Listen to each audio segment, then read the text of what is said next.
memang hal menarik ya. Kalau saya pikir sudah sepantas dan selayaknya tanpa terdengar-dengar. Karena persoalan TNI pekerja migran Indonesia itu memang lagi urgent jadi sorotan di dunia karena paling banyak yang dapat korban itu orang Indonesia. Terus yang Indonesia itu sendiri, NTB dan NTT ini lagi tinggi-tinggi.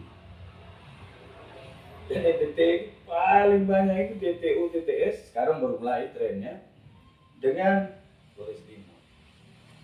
Sementara produsen kita bicara mungkin sudah pada tingkat moyang. Orang Nara, orang Solo, orang Flores Timur itu merantau di Malaysia itu sudah 600 tahun. Jadi memang pemerintah tersentak ketika studi menyajikan ketika income devisa dari sektor PNI itu setahun itu 160 triliun Indonesia. Sementara perlakuan terhadap PNI sendiri klasifikasinya beda. Terutama misalnya gini Pak, dokter spesialis, ahli bedah, atau tenaga kerja di perusahaan-perusahaan minyak, mereka keluar tetap jadi PNI. Tapi perusahaan mereka disiplin, latar belakang keahlian mereka itu memang melindungi, mengikat mereka secara nasional dan internasional. Sementara pekerja migran yang lainnya, ya itu suka-suka. Lebih kejam lagi itu kalau buruh kapal. Kita lebih banyak fokus ke penindasan kita ini. Tapi kalau perlakuan pelanggaran HAM lebih kejam itu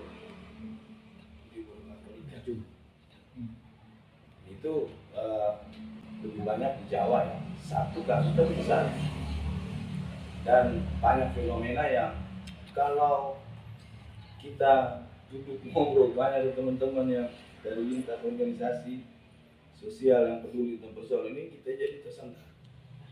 Saya sendiri masuk SBM itu saya dijajah 3 tahun Pak.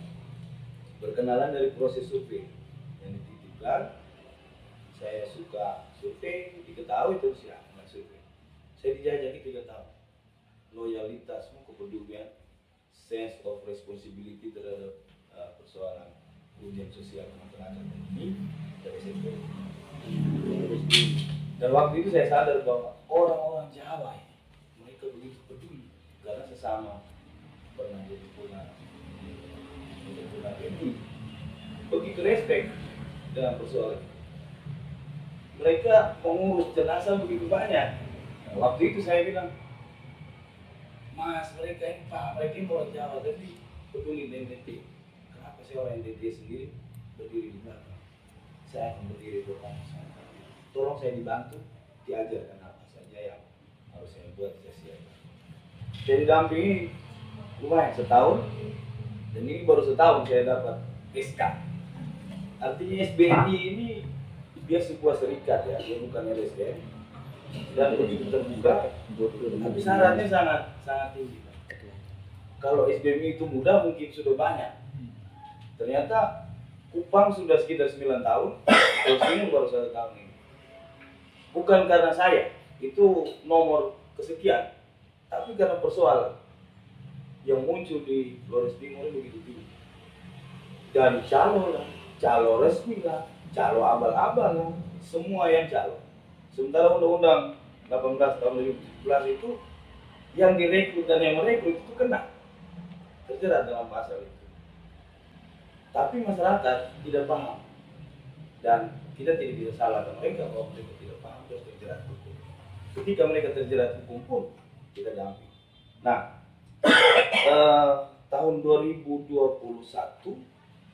akhir itu pemerintah Jokowi respect sekali persoalan PMI ini sehingga Menko Ekonom alokasikan 425 triliun dana untuk mengatasi persoalan-persoalan termasuk pembekalan, pelatihan dan sebagainya. Jadi kalau kita bicara bahwa Flores Timur minta 1 triliun itu sangat bisa. Tapi memang harus visible. Dan memang kalau Jokowi memang prinsipnya memang kajian yang harus pakai slot ya Pak ya. Terus input, output, income, outcome untuk dampak itu memang harus komprehensif betul. Saya kira itu 1 triliun 2 triliun tidak jadi masalah. Saya respect sekali dengan Pak Anton karena kami pernah beberapa kali bertemu dengan Pak Anton. Saya coba dorong, bukan cuma ke Pak Anton, tapi banyak orang juga saya beritahu bahwa PMI ini jadi hal yang krusial yang belum terpikirkan dengan baik. Padahal ya PMI-nya sendiri, mereka tidak peduli kita pikir tentang mereka atau tidak. Ini satu hal yang susah untuk kita masuk. Nah sekarang tadi tentang perda dan sebagainya, kami sekarang sedang jalan di bawah IOM, itu jalan ke program 3, penguatan kapasitas ekonomi keluarga bagi pekerja PMI ya, Purna dan keluarga, melalui penguatan kapasitas ekonomi keluarga melalui koperasi terbarusan. Baru 1 bulan saya terakhir teman-teman, ya mereka terbawa dengan koperasi simpan pinjam dan gaji. Jadi employee-nya itu tinggi. Padahal ini arah untuk kamu harus bisa mandiri, jadi contoh, ajarkan ke teman-teman yang lain untuk bisa mengatasi kemiskinan.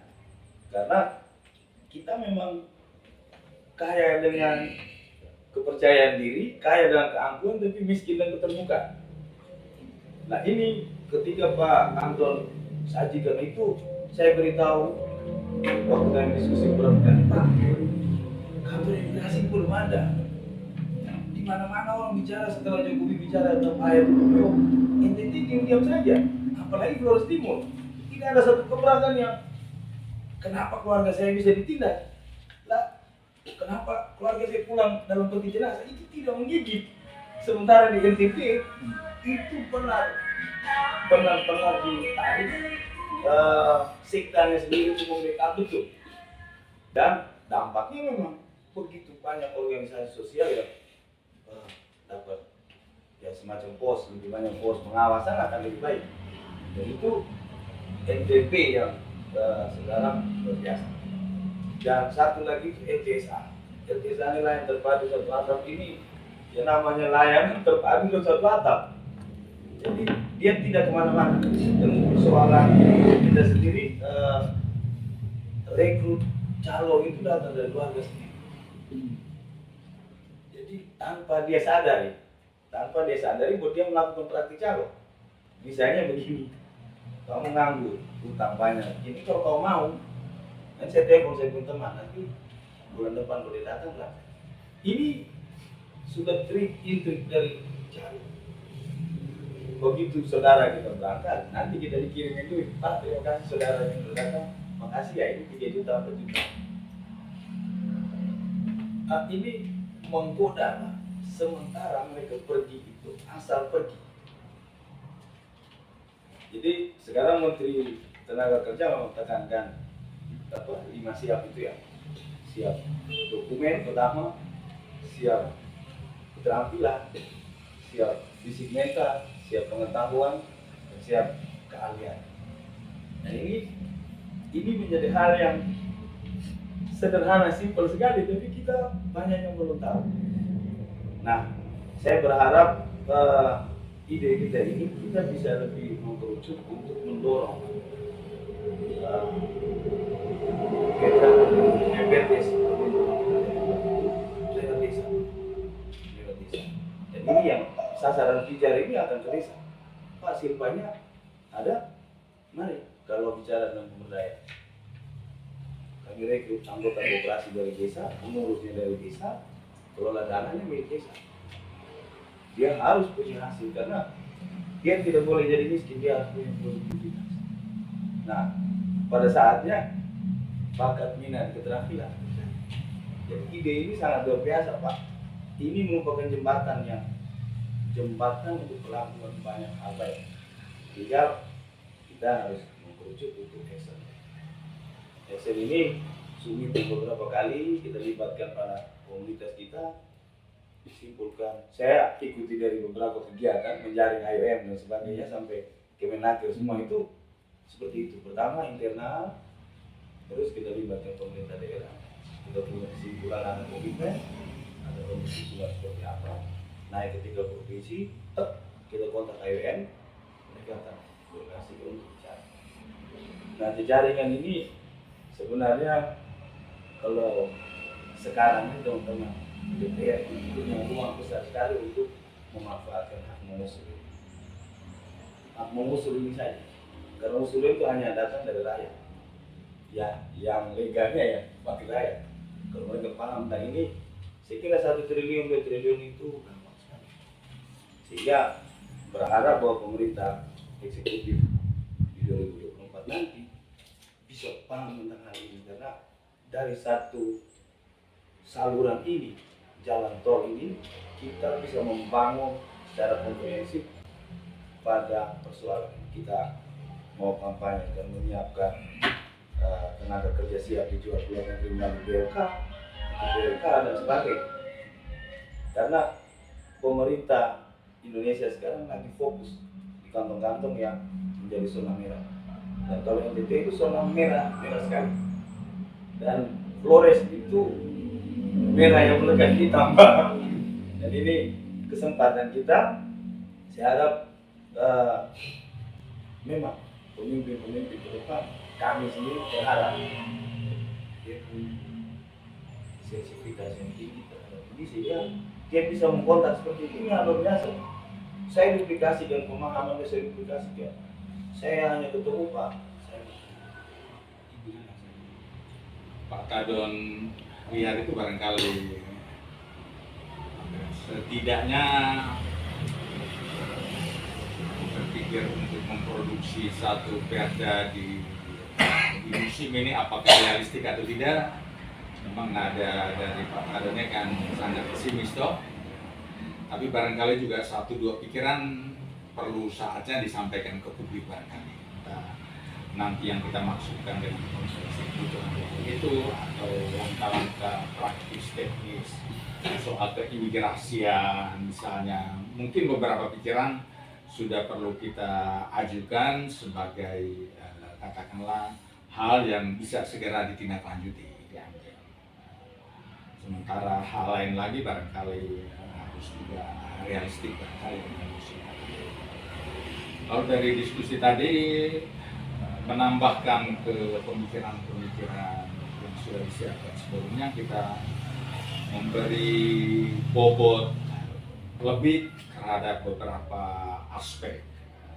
Saya mencatat misalnya soal pertama pembiayaan, komitmen pemerintah daerah yang juga harus dicerminkan dalam pembiayaan yang jelas di situ. Saja setelah kerangka kebutuhan kita ini juga sudah bisa kita diskusikan dengan lebih baik barangkali, saja soal itu. Lalu aspek kedua yang dari tadi mendapat banyak penekanan, bobot perhatian, yaitu aspek pelatihan juga ya. Pelatihan dengan variasi apakah langsung dengan BLK formalnya ataukah ya, pelatihan-pelatihan yang bisa tersebar di beberapa tempat gitu. Setidaknya sudah memberi perhatian pada aspek ini. Kalau selanjutnya realistiknya seperti apa, pelatihan memang kita masih juga membutuhkan pencermatan lebih lanjut terhadap kebutuhan soal pelatihan ini. Selain pelatihan teknis, ada aspek katakanlah tadi dalam bahasa kita mentalitas, ada bahasa budaya, ada bahasa iman segala macam. Karena soal pelatihan ini, Kementerian Tenaga Kerja selalu mengeluarkan standar soal pelatihan ini, baik standar materinya maupun standar hari waktu segala macam. Tentu butuh pencermatan lebih lanjut dan bisa saja penyesuaian dengan kebutuhan-kebutuhan kita. Memang dari awal harus juga dikasih catatan sebagaimana yang sudah sampaikan bahwa pelatihan yang terlalu memakan waktu juga belum tentu pas untuk selera kita. Bagaimana kita memperlakukan selera ini juga jadi persoalan. Nah, yang kedua, lalu aspek yang ketiga sebenarnya yang sejalan juga dengan paper yang ada, yaitu penekanan pada arti penting desa dan pemerintah desa dalam urusan perlindungan pekerja migran ini. Apakah ada langkah yang agak revolusioner dalam bentuk perda tanpa melalui perda, pergub, ataukah di dalam perda tunggu sampai perda, lalu di dalam perda itu ada delegasi penugasan terhadap desa supaya berperan lebih optimal lagi. Nanti kita lihat. Tapi yang keempat soal lembaga terpadu satu atap, kita di NTT baru 3 ya, yang tadi saya bilang baru 3 tuh, Sumba 1, Timor 1, K2 ya, baru satunya Timor Mereka di mana juga operasionalisasinya juga belum kelihatan. Sementara di undang-undang itu dimandatkan agar tiap daerah itu ada harus adanya lembaga terpadu satu atap. Ini yang keempat. Yang kelima soal pembiayaan tadi, ternyata kita punya modal inovasi yang namanya BPR yang sesungguhnya dimaksudkan untuk menangani kebutuhan penempatan dari perantauan dari TKI kita ini. Memang undang-undang sekarang kan melarang untuk biaya penempatan kecuali pelatihan dan sertifikasi ya. Tapi biaya itu kan datangnya dari pemberi kerja dari luar negeri itu. Bagaimana saya ceritakan konsekuensinya besar gitu. Kalau kita bisa tangani di daerah yang untuk DPR dengan penekanan pada biaya penempatan, tentu kita sudah bisa mengambil langkah mitigasi yang lebih baik terhadap persoalan di luar Indonesia. Yang kelima, lalu yang keenam juga kita patut memberi catatan terhadap ide soal kerjasama dengan lembaga penelitian ya. Ini juga menjadi modal kredibilitas kita, termasuk kredibilitas proposal juga jika kita bawa ke Jakarta dukungan pendanaan dari luar. Lalu soal kerjasama perbatasan, barangkali ini juga perlu ada artikulasi yang lebih kuat di situ ya. Kerjasama perbatasan baik dalam kerawanan transportasi maupun dalam kerjasama dokumen dan lain sebagainya. Itu soal imigrasi, soal berarti yang tadi si perda atau imigrasi baru salah ya. Jakarta punya. Lalu catatan berikut juga memang ada pekerjaan juga untuk mengkombinasikan jalan pikiran terkait pekerjaan migran ini dengan jalan pikiran perdagangan orang itu. Tidak terakhir itu artikulasi soal tindak pidana perdagangan orang itu lebih kencang daripada soal pekerja migran. Tapi kalau kita mau realistik itu sebetulnya antisipasi pencegahan dalam sistemnya itu terbangun di urusan pekerja migran itu sebetulnya. Dia punya kapasitas antisipasi mitigasi persoalan itu lebih ada di situ. Perdagangan orang itu kan dia punya saya kira ini beberapa poin saja kesimpulan sejauh ini.